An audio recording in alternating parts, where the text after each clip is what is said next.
काम की तलाश कर रहा था।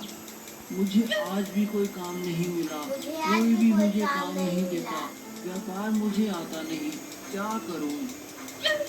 तभी मुरारी ने दो लोगों की बात सुनी। मंत्री जी, आपके व्यापारिक कौशल से राजा को बहुत फायदा हुआ है। हाँ भाई, यदि समझदारी से काम किया जाए तो एक मरे हुए चूहे से भी व्यापार किया जा सकता है। अगर समझदारी ये से बात काम मुरारी किया को जाए जोश आ तो गया। मरे हुए उसने सोच चूहे लिया कि वो से भी व्यापार काम करेगा। किया उसने एक पेड़ से कुछ फूल तोड़े और मंदिर के बाहर जाकर उन्हें बेचने लगा। उससे जो पैसे मिले उससे उसने कुछ नींबू और फूल खरीदा। फिर उसने शिकंजी बनाकर नगर में बेचना शुरू किया। इस तरह उसने कुछ पैसे इकट्ठे कर लिए और उन पैसों से एक दुकान ली और शिकंजी बेचने का व्यापार शुरू करने लगा। कुछ ही दिनों में उसका व्यापार चल निकला। उसकी शिकंजी की सब तारीफ करते थे। अब उसके पास काम था और पैसा भी था। मंत्री जी ने सही कहा था, मुझे लगता है मुझे उनका धन्यवाद करना चाहिए।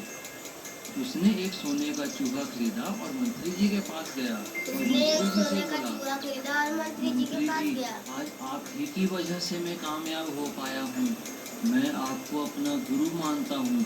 कृपया मेरी ये भेंट स्वीकार करें। उस दिन आपने कहा था कि कोई मरे हुए चूहे से भी व्यापार कर सकता है, तो मैंने फूलों का व्यापार शुरू किया और आज मेरी शिकंजी की सबसे बड़ी दुकान है।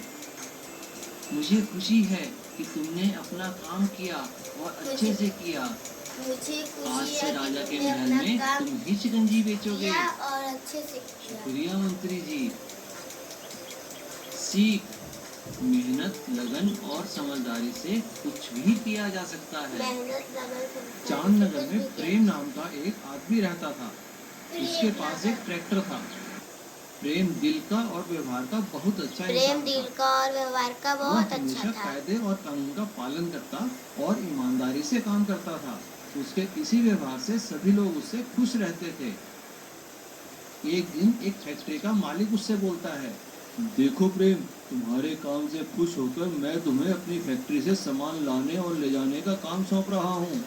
तुम्हारे काम से मैं खुश होकर तुम्हें फैक्ट्री से सामान लाने और ले जाने का काम दे रहा हूँ। प्रेम ने अपनी सहायता के लिए महेंद्र नाम के एक लड़के को साथ रखा हुआ था। प्रेम ने अपनी सहायता के लिए महेंद्र नाम के एक लड़के को एक दिन प्रेम ने महेंद्र से कहा, महेंद्र, देखो मैं 3-4 दिन के लिए नगर से बाहर जा रहा हूँ। तुम पीछे से ट्रैक्टर का ध्यान रखना, आराम से चलाना और सारा सामान सही सलामत लाना और ले जाना। जी उस्ताद जी, आप फिक्र ना करें, मैं सारा काम बराबर से करूँगा। प्रेम चला जाता है, लेकिन प्रेम के जाते ही महेंद्र ने शैतानियां और चालाकियां शुरू कर दी। जैसे कि ट्रैक्टर में कम सामान डलवाना, ट्रैक्टर को तेज चलाना। इसी बीच फैक्ट्री से गोदाम तक सामान ले जाते हुए कुछ पेटियां टूट भी गईं। फैक्ट्री मालिक को जब पता लगता है तब वह प्रेम को बुलाकर महेंद्र की शिकायत करते हैं। मुझे क्षमा कर दीजिए सर, अब आइंदा ऐसी गलतियां नहीं होंगी। प्रेम महेंद्र को नौकरी से हटा देता है। महेंद्र गांव के एक शेर से पैसे उधार लेकर एक नया ट्रैक्टर खरीद लेता है और कम दाम पर काम करना शुरू कर देता है। इधर एक दिन प्रेम अपने ट्रैक्टर में ओवरलोड माल डालने से मना कर देता है।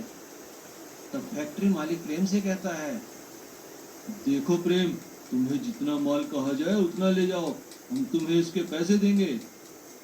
नहीं सर, ये कायदे और कानून के खिलाफ है, इससे मेरा चालान भी हो सकता है। प्रेम की बात सुन फैक्ट्री मालिक को गुस्सा आ जाता है। प्रेम की बात और वो सुन महेंद्र को फैक्ट्री बुलाकर सामान ले मालिक जाने के लिए रख को लेता गुस्सा है। हो जाता है।